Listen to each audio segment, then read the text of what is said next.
All right, let's be real. We all have those games with Magneto.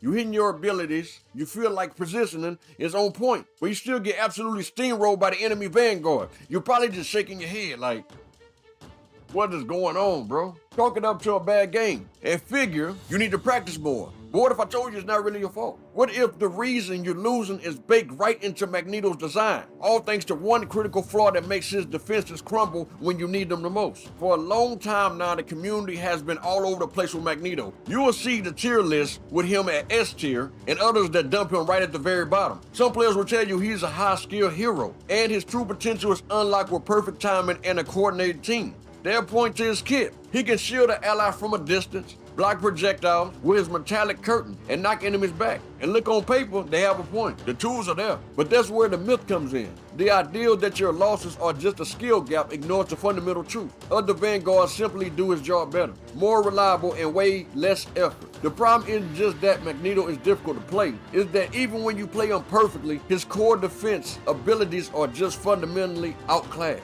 Let's break it down. The biggest issue. The whole point of a vanguard is to soak up damage and control space. This is where Magneto's primarily flaw really shows. His main defense tool, the metal bulwark shield he can put on himself and allies, has a shared cooldown and doesn't last very long. This forces you into a terrible choice over and over. Do you save yourself or do you save your teammate? Use it on yourself and now your backline is wide open. Now let's compare that to the top tier vanguards. Doc Strange can throw down a massive durable shield that recovers quickly and can completely eat an entire ultimate. Groot doesn't just block damage, he literally creates walls that reshape the fight, giving his team cover and controlling where the enemy can go. Even Hulk has a simple, reliable shield and the mobility to dive in or get out. Magneto's shield by comparison feels like a temporary patch. While it can be effective for appealing for your supports against certain divers, it just isn't durable as what other tanks bring into the table. And here's the critical part. His directional metallic curtain does absolutely nothing to stop melee attacks. This makes him incredibly weak to brawlers and dive heroes like Wolverine or Venom,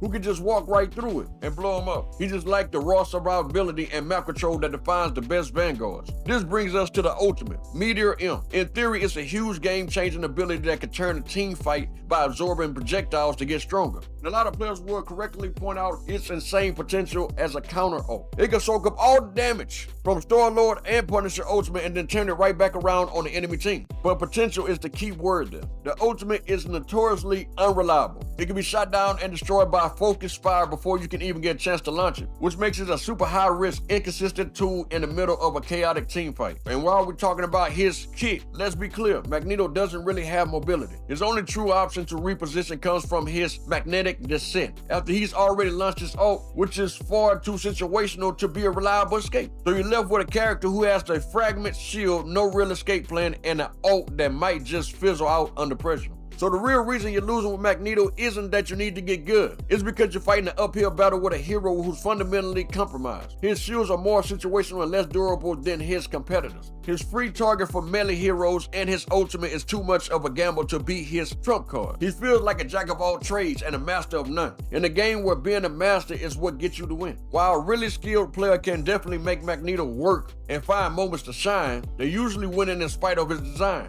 not because of it. For the average player, Magneto's kit feels underwhelming. Hey, but that's my take on it. What do you think? Have you felt the same frustration trying to make Magneto work? Or have you found a secret to his success? Let me know your thoughts and your experience down in the comments. And if this video helped you feel a little less crazy, make sure to like and subscribe for more deep dives on your favorite heroes. Until next time.